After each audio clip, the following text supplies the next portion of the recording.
Now it's time for the American Legion Frank Wendland Post 253 to post the colors, and we will then hear from our soloist Christine Wist with a beautiful rendition of the national anthem. Ladies and gentlemen, please rise for the presentation of colors and remain standing for the singing of the national anthem, followed by the Pledge of Allegiance.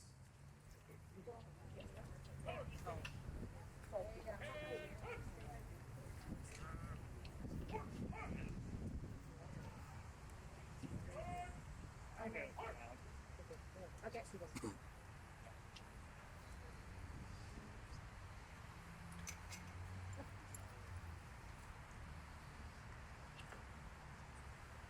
Hey, halt! Left, face! Prepare, post colors!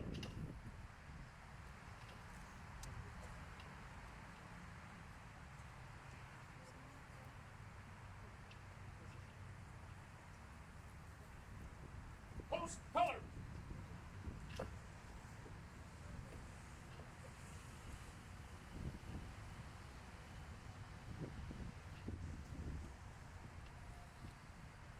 Present! Halt!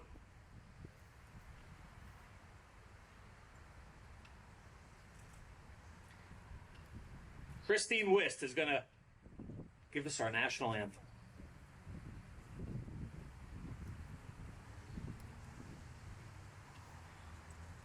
Oh, say, can you see by the dawn's early light what so proudly we hail at the twilight's last gleaming, whose broad stripes and bright stars through the perilous fight o'er the ramparts we watched were so gallantly streaming, and the rocket's red glare, the bombs bursting in air, gave proof through the night that our flag was still there. Oh, say, does that star-spangled banner yet wave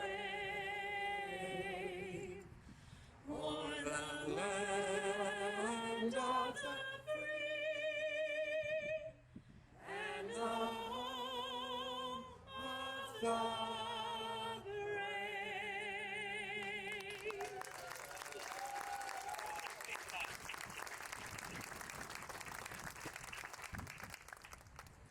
I pledge allegiance to the flag of the United States of America and to the republic for which it stands, one nation, under God, indivisible, with liberty and justice for all.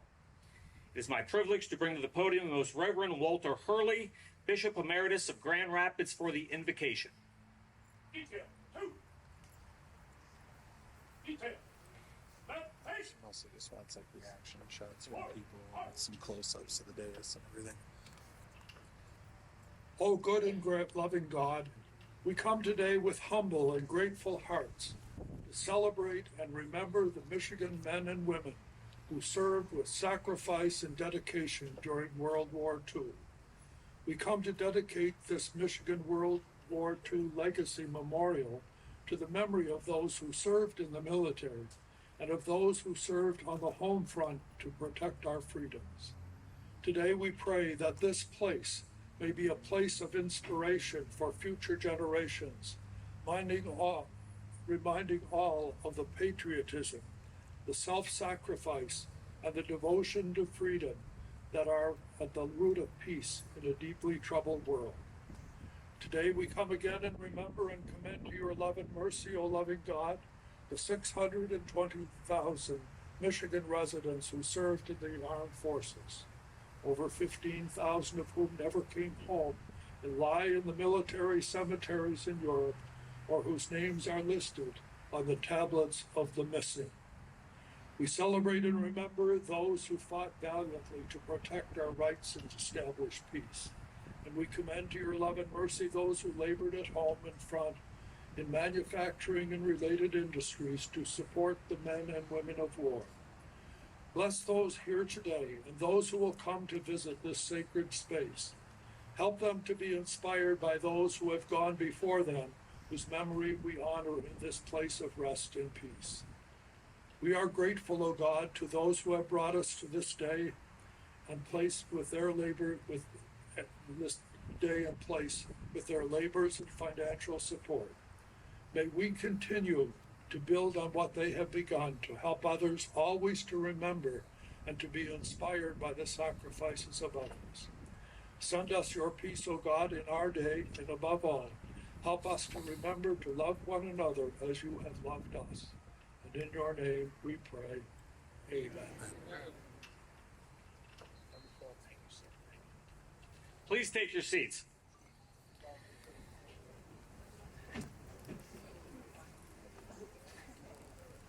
If you turn to the right to see for the first time at the memorial the raising of the flags, and we're going to ask that members of the armed forces and veterans stand when their song is played.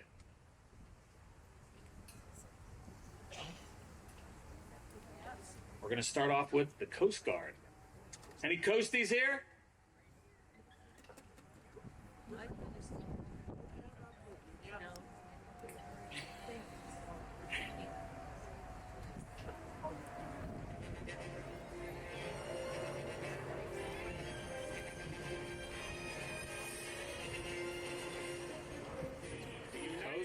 Coast Guard, we love you.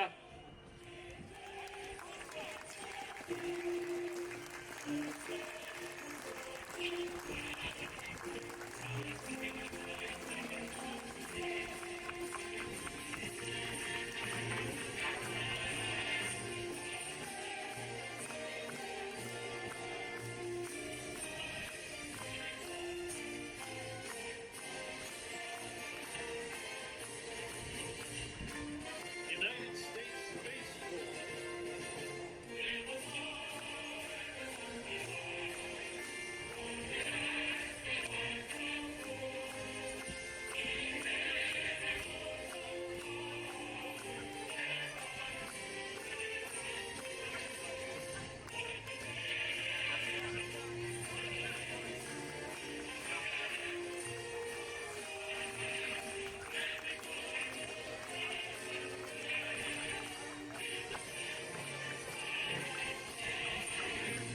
United States Air Force.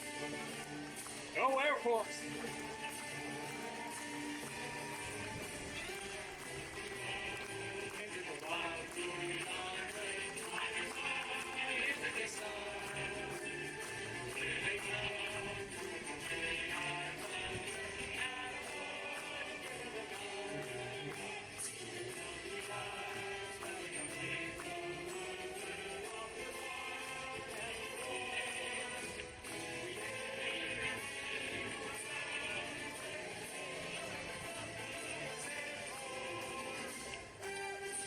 United States Navy.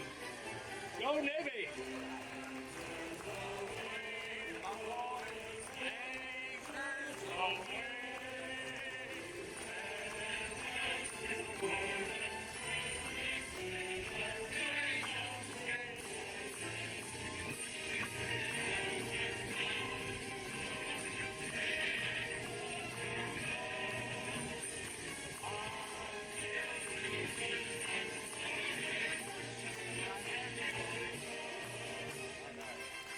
United States Marines. Marines.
also want to remember the Merchant Marines as well.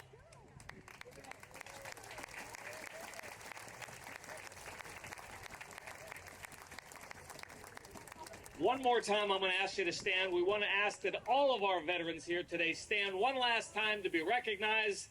Thank you all. Thank you all. Men and women, ladies and gentlemen, thank you.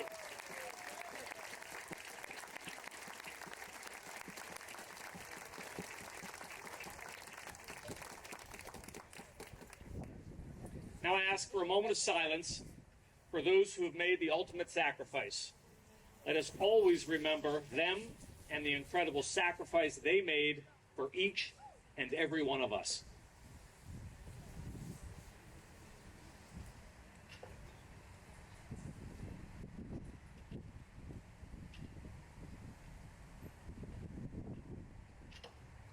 Thank you. Now we're going to ask that all of our elected officials, past and present, who are with us today, please stand to be recognized. Elected officials, past and present, come on.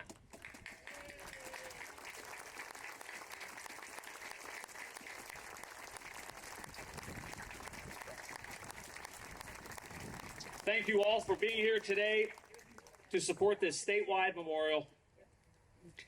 And finally, we should remember that there are those out there today on the front lines of our nation. And of course, we remember them all over the world. How about a round of applause for active duty?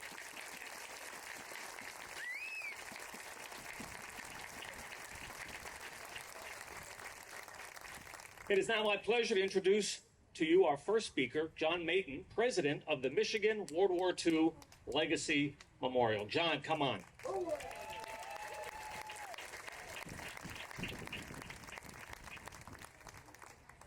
Welcome to the dedication of the Michigan World War II Legacy Memorial. It's been a long road, but today we celebrate this first phase. I'd like to thank all of you for coming here today, but especially those members of our greatest generation. Thank you. I have learned so much from them, not just factual knowledge, but about perseverance, humility, and sacrifice. I thought if I could summarize this memorial in one word, what would it be? And the word that kept coming back to me was connection. How does this memorial help us do that? The statue of the soldier reading a letter from home in the memorial exemplifies this in many ways. Those letters were the instrument that allowed the soldiers and the family to stay connected as best they could. Go read the plaque on the statue. It contains a quote for a soldier that says, in part, "I can't even start to explain how much a letter means over here. Just keep the letters coming and I'll do the rest." The letter is from Corporal Bud Irish of Hemlock, Michigan, and his letters were compiled into a book by his daughter, Therese, who is here today, who came from Idaho to be here for this dedication.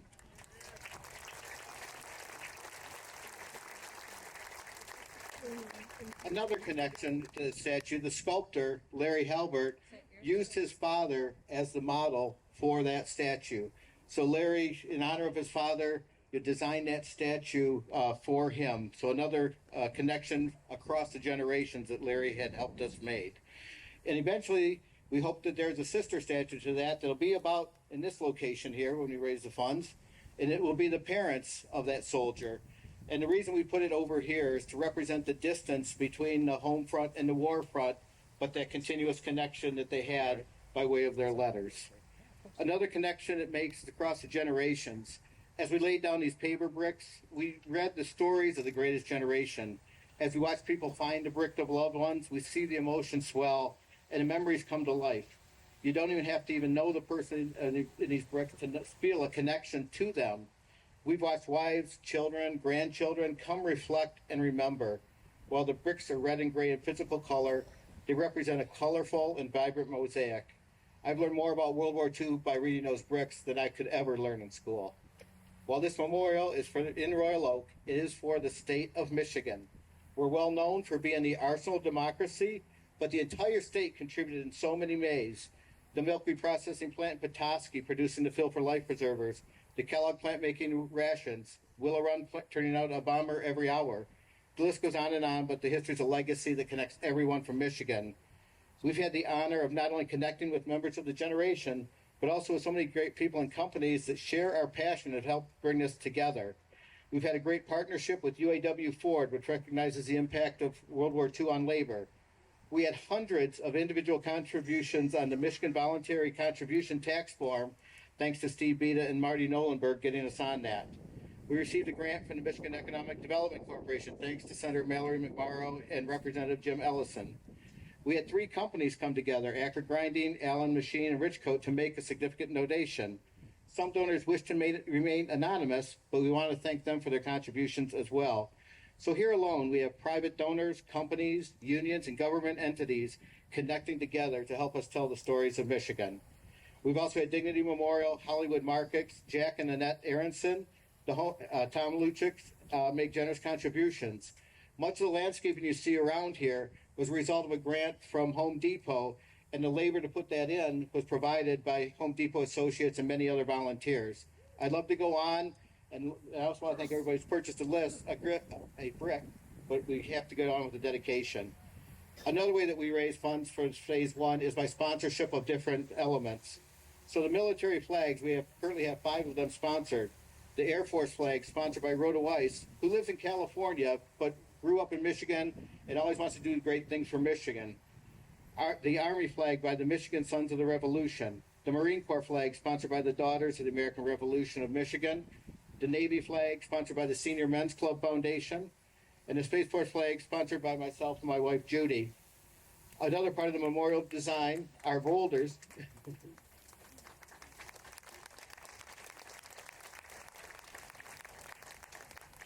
Another part of the memorial design are the boulders you see at either end there, which contain significant quotes from World War II on what we call the War on Words. In this first phase, there are 2, and there will be many more in future phases around the park. These boulders were donated by the Rock Shop, and in phase 1 of these boulders is sponsored by the family of Jess Soltis. The second boulder is sponsored by Tom Luckix and the family of Fred Hollis. So I want to end my remarks now because we obviously want to get on with the ceremony, but thank you all for coming today.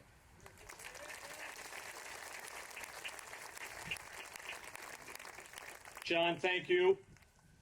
Next is our Oakland County Executive, Dave Coulter. Dave.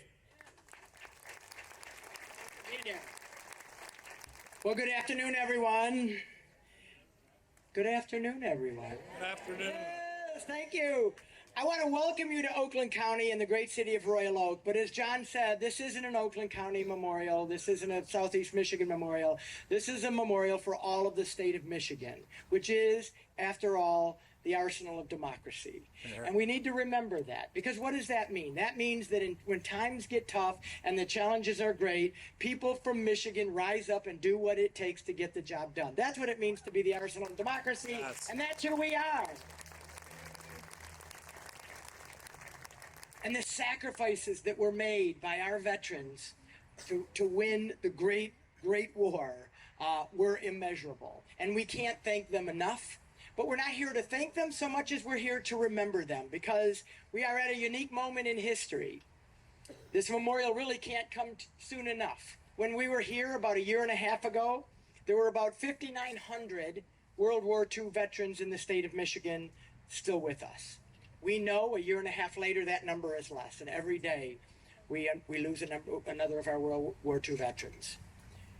Soon they will no longer be with us, but they will always be with us in spirit and in our heart, and we will always have a place here on 13 Mile and Woodward to come, so that if we ever worry about forgetting who they were or what they did or what it meant, we can come and reflect in this wonderful place what it was that they were about. And I want to say this as well. Well, let me say, John, I want to thank you and the entire team. This has been a 10-year labor of love. Give it up for John and all of the people who have helped us get to this day.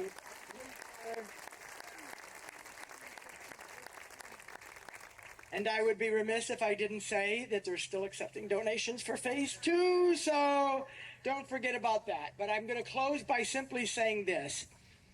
We honor those today and we remember those today who fought in war, but we recommit and rededicate ourselves to what they fought for, which is peace. That is what we're here today for, to recommit ourselves to the peace that they gave their lives and their sacrifices for. I personally can't believe that in my lifetime there is another invasion of Europe that we are involved in, at least financially at this point. It is unacceptable. But as long as Michigan is the arsenal of democracy and America is the beacon of freedom, we will fight for peace across the globe as long as we live. So thank you very much for being here today. Thank you so much. Thank you, Dave Coulter. Next to the podium, please welcome Jocelyn Benson, 43rd Secretary of State of Michigan. Thank you, Rich. Thank you for letting me steal your seat also. So thank you.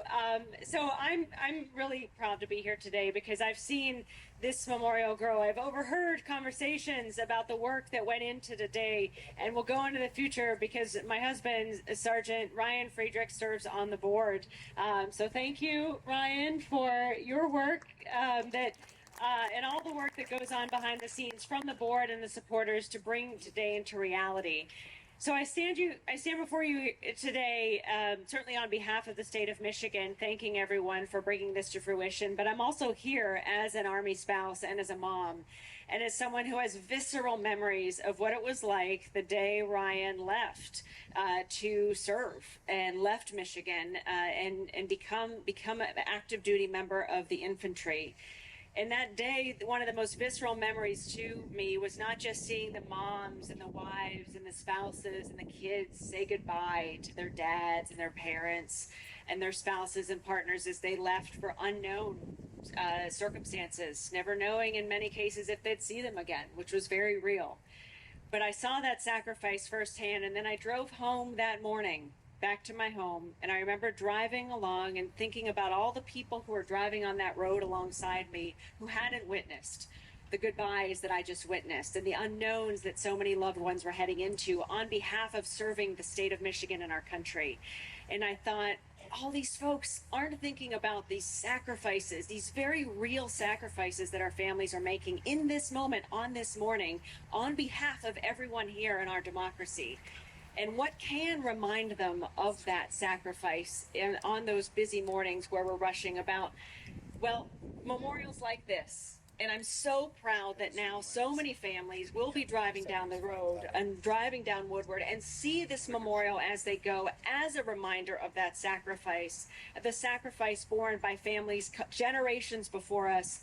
And right now, as so many are serving here in home and overseas and into the future as well. So that's what this memorial represents to me as a military spouse and as the Michigan Secretary of State, a reminder to all of us of the ongoing and never-ending sacrifice that so many of you here today as service members of veterans and your families have made, and that so many who aren't here have made and make every day. That's what this memorial will stand as a reminder of.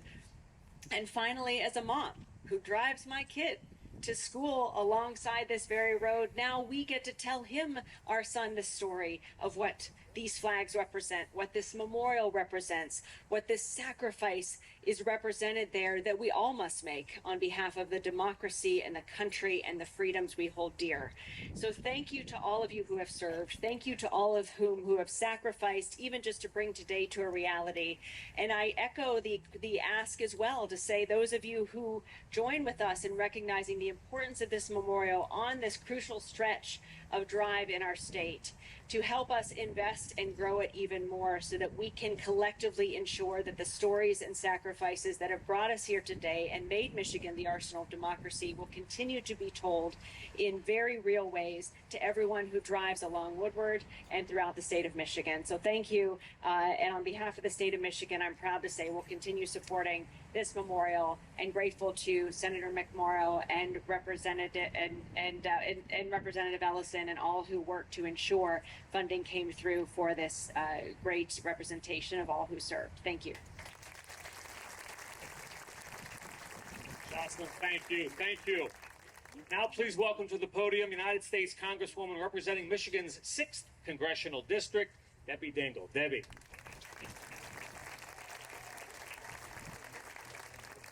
Thank you, Rich. Rich does a great job. And you know what? He's not just here today. He's there for the veterans every single day. I see him at veterans events all year long, and I want to thank Rich for what he does, standing up for the veterans. Look, that's the truth. And John and everybody, I'm looking at all these great state reps over here who have supported you and all of the veterans here, and things don't happen unless community comes together.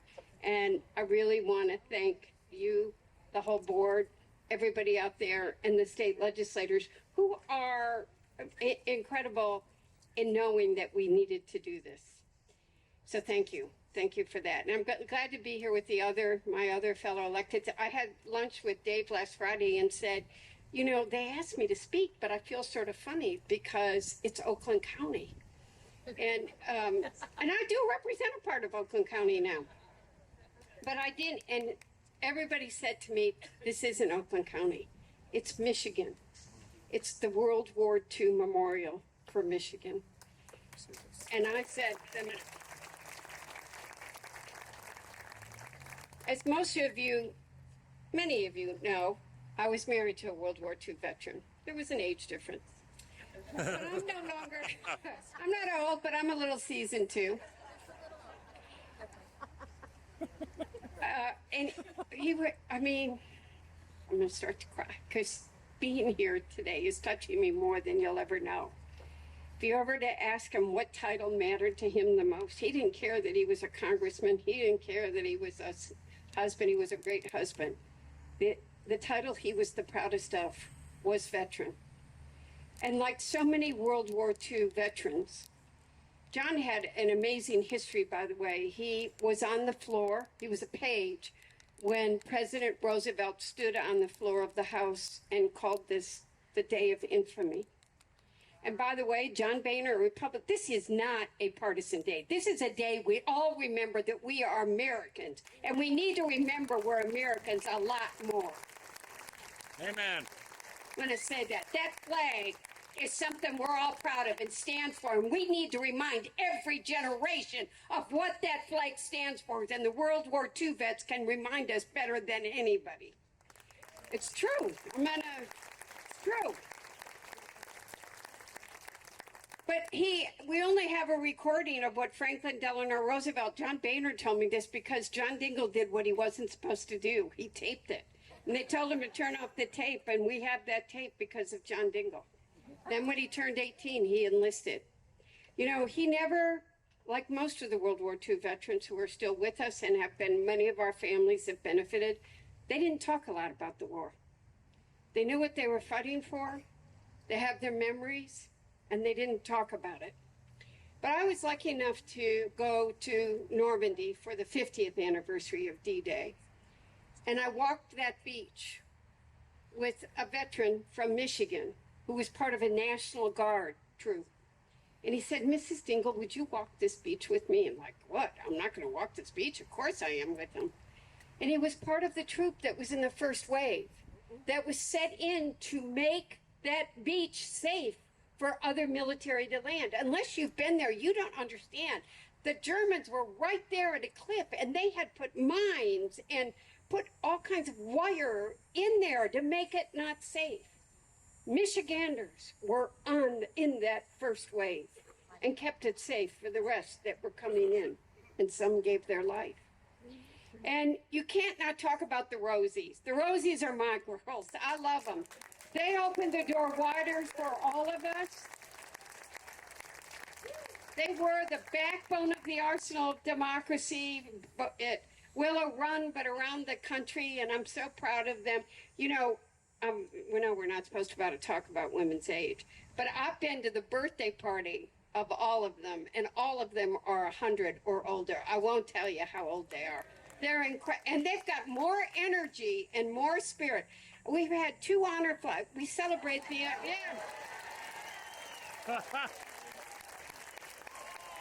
They're incredible. We've had 2 honor flights. What's great is when, and I've with Bob and Elizabeth Dole and John Bennett at the World War II Memorial in Washington and welcomed veterans from around the country and many Michigan. veterans when they came there. But we've had 2 honor flights with the Rosies. One of them was this year. And I'll tell you what, they wouldn't listen to a word that I said. I was scared to death. One of them was going to slip. I wanted them. They're like, Debbie, leave us alone. We're running and walking and dancing. And it's their energy that inspires all of us as well. And the other stories that the previous speaker spoke about. You know why this memorial matters? It's the stories. It's the memories. We need to remind all generations what the men and women who won one of the most important moments in history, protecting our freedoms, our democracy, fighting against atrocities that were happening in labor camps and Jewish camps and what we're watching again in America. We cannot let them divide us. We cannot let them challenge democracy anywhere. And the World War II veterans showed us what it means to fight for those freedoms. We need to make sure that every American remembers their stories and their legacies, and that we remember them. Thank you for all who did this. And I'm going to buy a brick. Nobody asked me, but I'm buying a brick until today.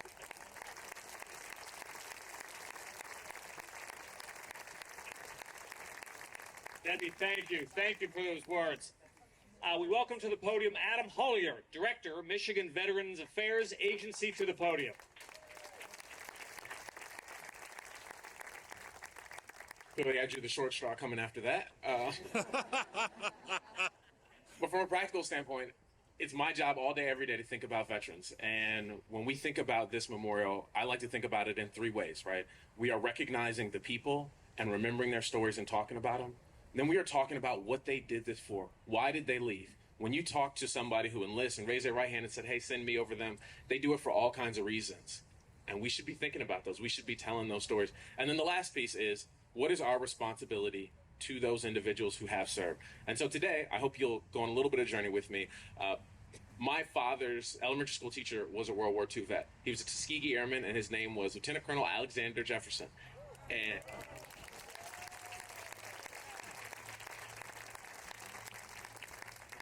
And so when my dad had Colonel Jefferson in school, he was just his elementary school teacher. We didn't talk to World War II vets the way that we do today, right? So if I'm in uniform and somebody knows us, so they say, little kids come over and say, hey, thank you for your service. We, moms, everyone did that. They didn't do that then. People didn't talk about their service. And so we lost so many of these folks' service.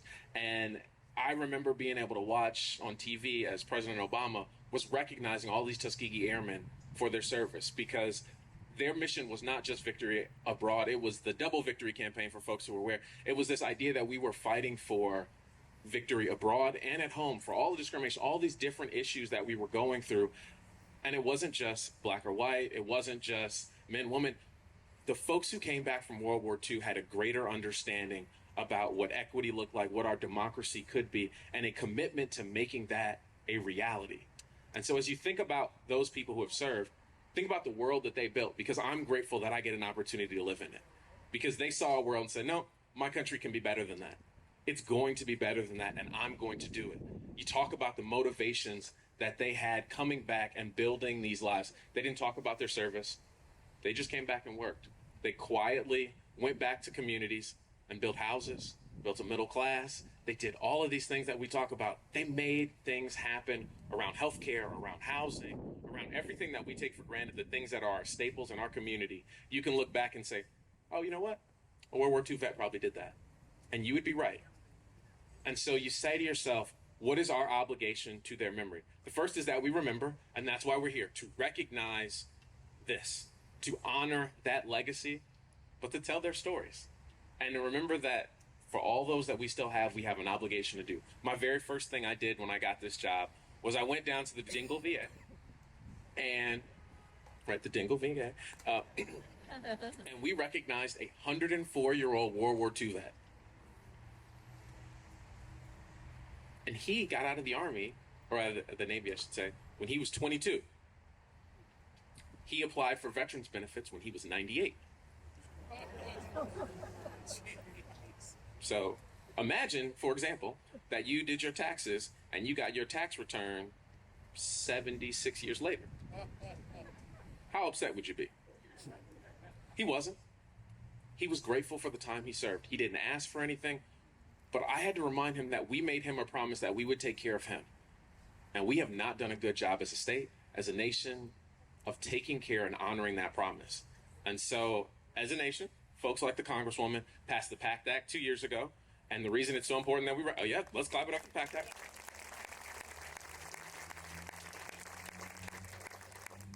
People didn't know that they were eligible. They didn't know that they were eligible for all these benefits. The deadline was, until recently, that's what I was going to say. Man, that's cool. See, thunder stealing, but it's fine. It's fine. If anybody was going to do it, it'd be her. Totally worth it. But so you have until Monday, the 14th, to file your claim or file your intent to claim. I know there are VSOs in the room. If you're a VSO, please raise your hand. Anybody? Okay. Anywho, if you need to, make sure that your parents, your friend, your cousin, your aunt, your uncle are getting the benefits that they are entitled to. This is not some handout. This is something you earned, and that you have an obligation to remind everyone who has served that this is how we take care of them. So till Monday, you can do this. And we should encourage everybody to take advantage of the benefits that they have earned, because that is how we honor our service members. By saying thank you. Thank you's great. We do these memorials so that it is an active reminder that when we go to somebody like Art, we say, hey, Art, thank you. We owe you this part, but we are also going to do our part. And so that's how we do our part. The last piece is telling their stories. We lost too many people before they had a chance to tell their story.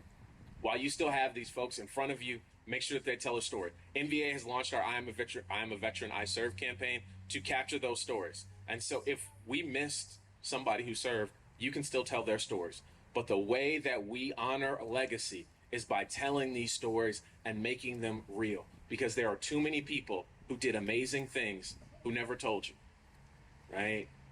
Like we know Band of Brothers and the 101st because they had a great book and a great movie. But there are lots of people who had great stories that we aren't telling, and you need to tell them so that as a state, we can honor them and keep that, because that is our responsibility to the people who have served, is to say, we remember you and we continue to tell your story. So you have two tasks. Find your veterans and tell their story. Bring them to us. We'll keep them. And secondly, to make sure that everyone you know who has served has signed up for their PACT Act stuff, because they are entitled to benefits that we should be taking care of. Thank you. Adam, thank you. Thank you. I'm going to bring back up John Mayton, president of the World War II Legacy Memorial. John, come on back.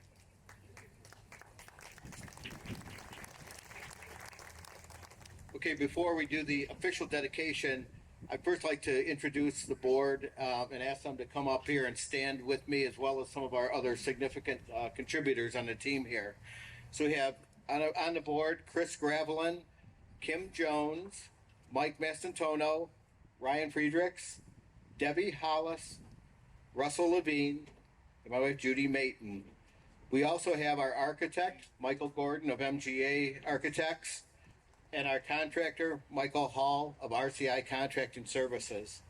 We also have the sculptors. Larry Halbert couldn't be here today, but the person that finished the sculpting, Oleg Kedria, is here, as well as Ben Castle from Fine Art Sculpture. So please stand and be recognized.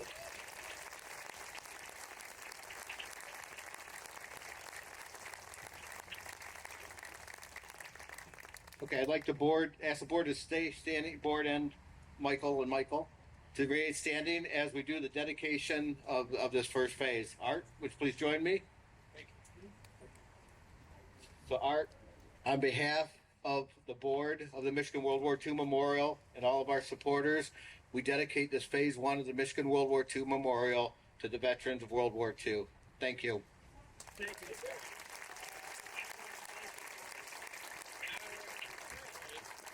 I want to thank this board for the honor and privilege allow me to represent World War II Legacy Memorial veterans and the comments of whom we dedicate this memorial to. On their behalf, I accept this ground today for them, okay? Around 10 years ago, I stood on this land with Debbie House and Rich Ludeman. They told me what their plans were to be to build this legacy for World War II in this area. I had to visualize and think about what they told me. All right. Being a World War II Navy veteran serving in the Pacific, I was encouraged by them to participate. I've been in Washington, D.C. on the honor flight, see National World War II Memorial. Now, this had to be my next goal.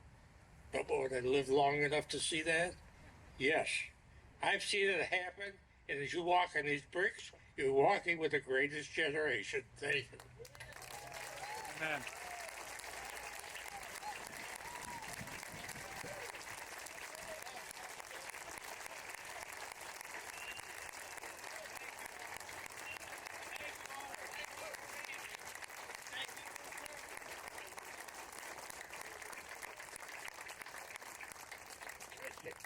The one thing I failed to mention is we have a maquette up here that could be one of our future phases representing the Navy in honor of Art's dedication here. So thank you for that.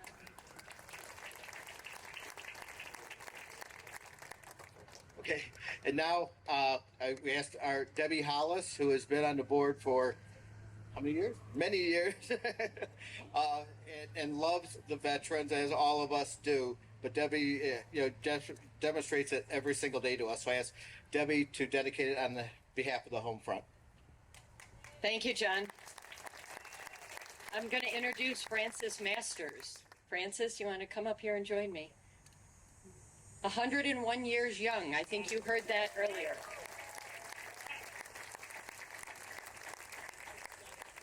Okay. So, Francis, on behalf of the board of the Michigan World War II Legacy Memorial, and on behalf of a grateful nation, we are happy to dedicate this memorial to the home front workers of World War II. Thanks, everybody. Not only for myself, for all the Rosies that are here and throughout the United States, including Marilyn Monroe. She was a Rosie. She was a Rosie. They didn't see me vote for her, so they skipped me and picked her. So, well, anyway, right after high school, I heard they were building a plant in Willow Run. So I jumped at the chance. I said, I want to help the American people. We want to win this war. I had two brothers in the service. My future husband was in the Marines, and he served in Iwo Jima, Guadalcanal, and all the South Pacific. And I'm honoring him. Yeah. And my oldest brother, he served in the Battle of the Bulge. He never came back to that. No. So I did my job riveting airplanes, B-24s. I did it on the press, small press. But then they loaded me to another department.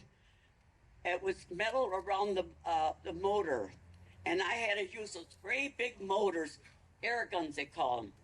Well, I lost about 10 pounds and gained 20 buses. But I did that throughout the war, and I would do it again. I have no regrets. And my motto to young people is hard work and common sense. Yeah. Amen. Thank you, everybody. Yeah.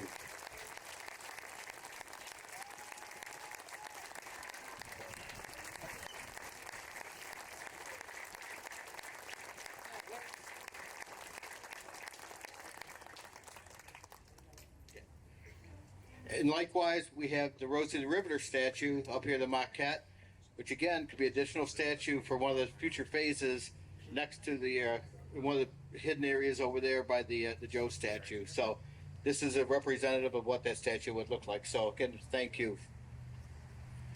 I now like to call it Melanie Macy, Mayor Pro Tem of the City of Royal Oak. I'm honored as a Royal Oak resident to be here in Memorial Park, and often people look and say, where's the memorial in Memorial Park?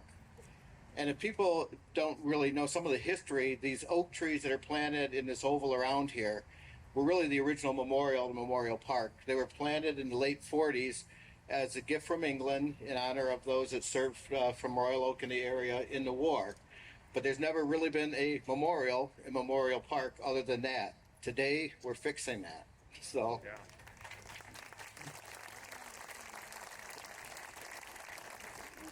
So the city has graciously let us use this land, and now it's a part of Memorial Park. And now we entrust the care of this memorial to the city. Thank you, John. Talk about stealing some thunder. That's everything I have to say. So thank you to John and to Debbie, to the entire board. Thank you to Mr. Fishman and Ms. Masters. It's really an immense honor for the city of Royal Oak to be chosen as the site for the Michigan World War II Legacy Memorial. So back in 1949, this park was dedicated as a memorial to those who made the ultimate sacrifice in World War II. This circle of slender young oaks, 20 of them, nurtured from acorns from England's Royal Oak, were planted here as a permanent tribute to the 118 Royal Oak neighbors we lost in the war. Today, 15 of those original trees still stand tall around you in what's been designated as Memorial Grove. Today, we move beyond that modest memorial initiated almost 75 years ago, honoring Royal Oakers, to this beautiful spot that will all honor all of Michigan, honoring all the sacrifices that are made, making sure that they are remembered, and providing an opportunity to educate future generations, as has been mentioned by so many of our speakers. Kudos to the Michigan World War II Legacy Board of Directors, as well as the dedicated volunteers and the generous donors who have showed remarkable vision and commitment in bringing this project to fruition. Your accomplishment makes us all exceedingly proud. And I would also like to acknowledge again Royal Oakers State Rep Jim Ellison and Senator Mallory McMorrow for their dedicated work in securing $50,000 that allowed us to move forward for this new phase of the memorial. So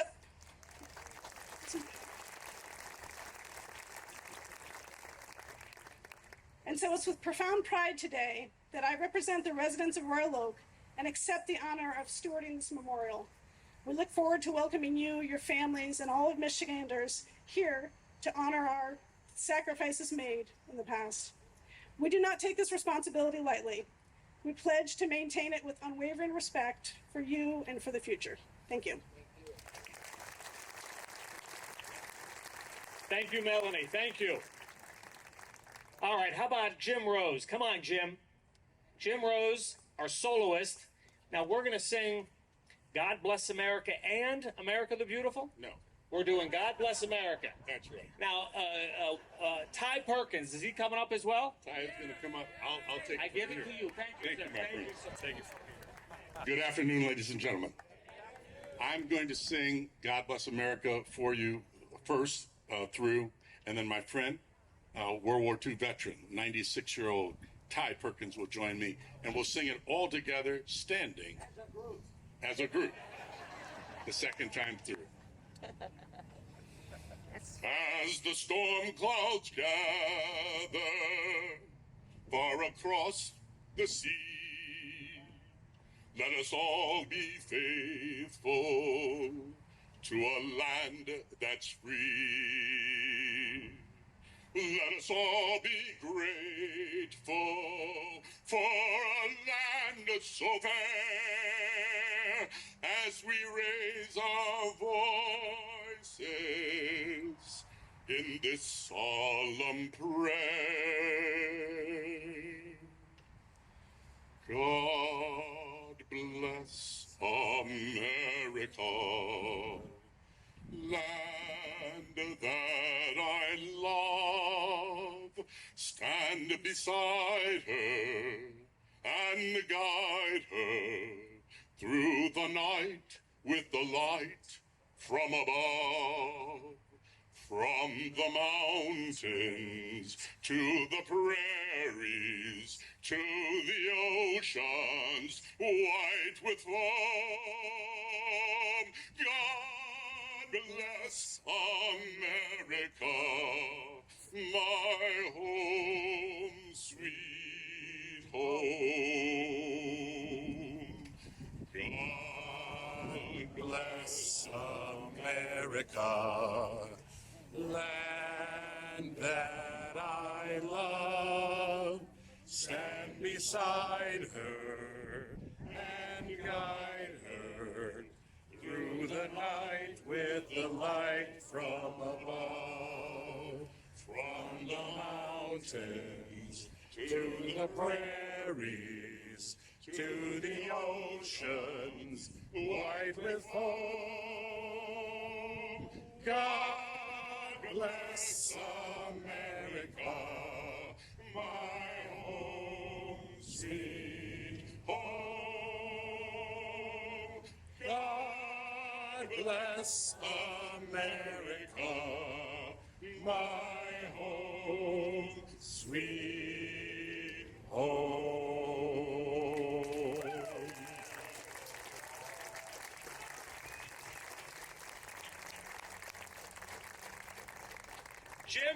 Jim Rose, great job. Ty Perkins, great job. All right, John, closing remarks, and then we're going to have our benediction. Okay, so last time you have to listen to me today. So, you've heard the term first phase many times already. We're not done. We're just beginning. If you look at the sign here, you see what the full memorial design looks like. We need your help.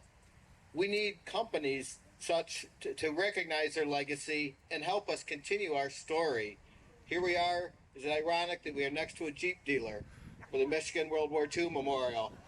So anybody from Jeep out there, we welcome your contributions. I also worked at Willow Run for 35 years at GM, and I teared up a little bit as Francis was speaking because I probably walked the same aisles and places that she spent during those war years, and it's really very special. GM and Ford obviously helping to make up that arsenal of democracy as well. Also other companies such as Kellogg, Steelcase, and others in Michigan that have a legacy in World War II. Please help us remember that and work with us as our partners. We get a question a lot about when is phase 2, and it really depends on you and others to help us raise the funds to do it. So as Dave mentioned, we are still accepting donations, and Dave, we are accepting donations. And we'd like to do this again from across the state, mayors from across the state, counties, whatever. We want everybody represented and be a part of this in the future. Buried just beneath the surface in the middle of that, you see that black mulch pile. Below that is the foundation for the Wall of Stars. That Wall of Stars is a 10-foot high, 50-foot long granite wall. Behind Joe, there will be stars representing the 15,458 Michigan lives lost in the armed services during the war. On the backside facing woodward is a map of the world showing the different theaters that Michigan contributed to. There are also a couple more statue platforms or foundations buried there within the current memorial, just waiting for us to raise the funds to put more statues on there, such as our Rosie the Riveter and our sailor statue. This could be built in a very short time. This taking a long time for us to get here, but now we have this momentum. Let's keep adding pieces and pieces to this as fast as we can. They represent these new other statue scenes represent the sea and air and include statues, as I mentioned, Rosie, the Tuskegee Airmen, and children picking milkweed from Petoskey, as well as other statues. Next year is the 80th anniversary of D-Day. We'd love to be able to announce the next phase, and with your help, we can do it. Thank you. Amen.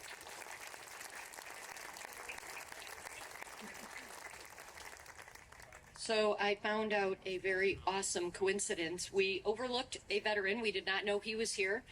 And he just told me he was on the very first honor flight trip that I took back in 2008. Philip Flegel, World War II veteran, over here. Please give him a round of applause. Thank you. I'd like to bring to the podium Rabbi Michael Moskowitz of Temple Shir Shalom, West Bloomfield, to give the benediction. Sir. As we learn in Psalms and Scriptures, Zehayom Asa Adonai Nagilav Nisbechavo, this is a day that God has made. Let us rejoice and be glad in it. The sun is shining. Our meteorologist, Rich, was surprised to see that. When you put the bishop and a rabbi together on the stage, what do you think is going to happen? I should do the reporting of weather. Before we pray, a quick thank you personally to my very close friend, Arthur Fishman, for asking me and including me in this beautiful and significant occasion, for being one of my heroes.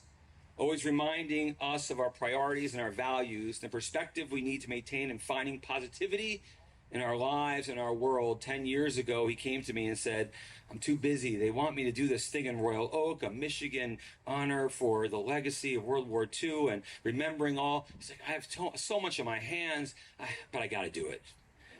That's Art Fishman, my friends. A beautiful inspiration to all of us. And thank you, Art, for asking me to be part of it today.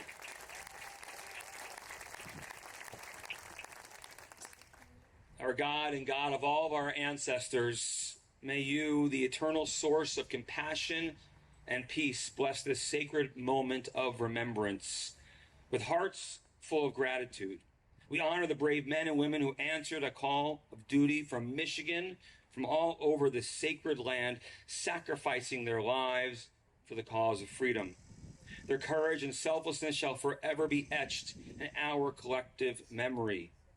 As we gather before this memorial, may its presence forever serve as a testament to the resilience of the human spirit and the triumph of hope over despair.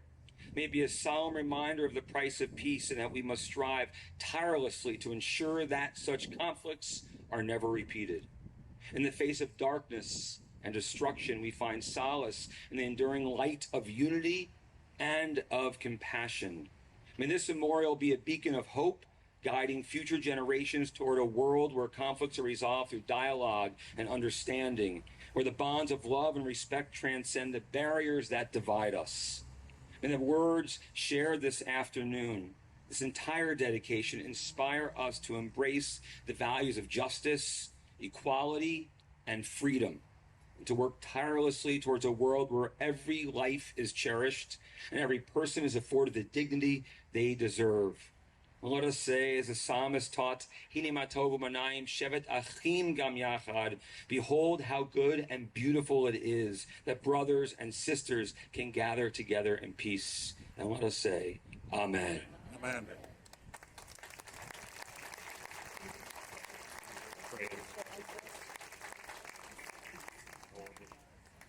Rabbi, thank you. And now we're going to retire the colors. American Legion, Frank Wendland, post 253.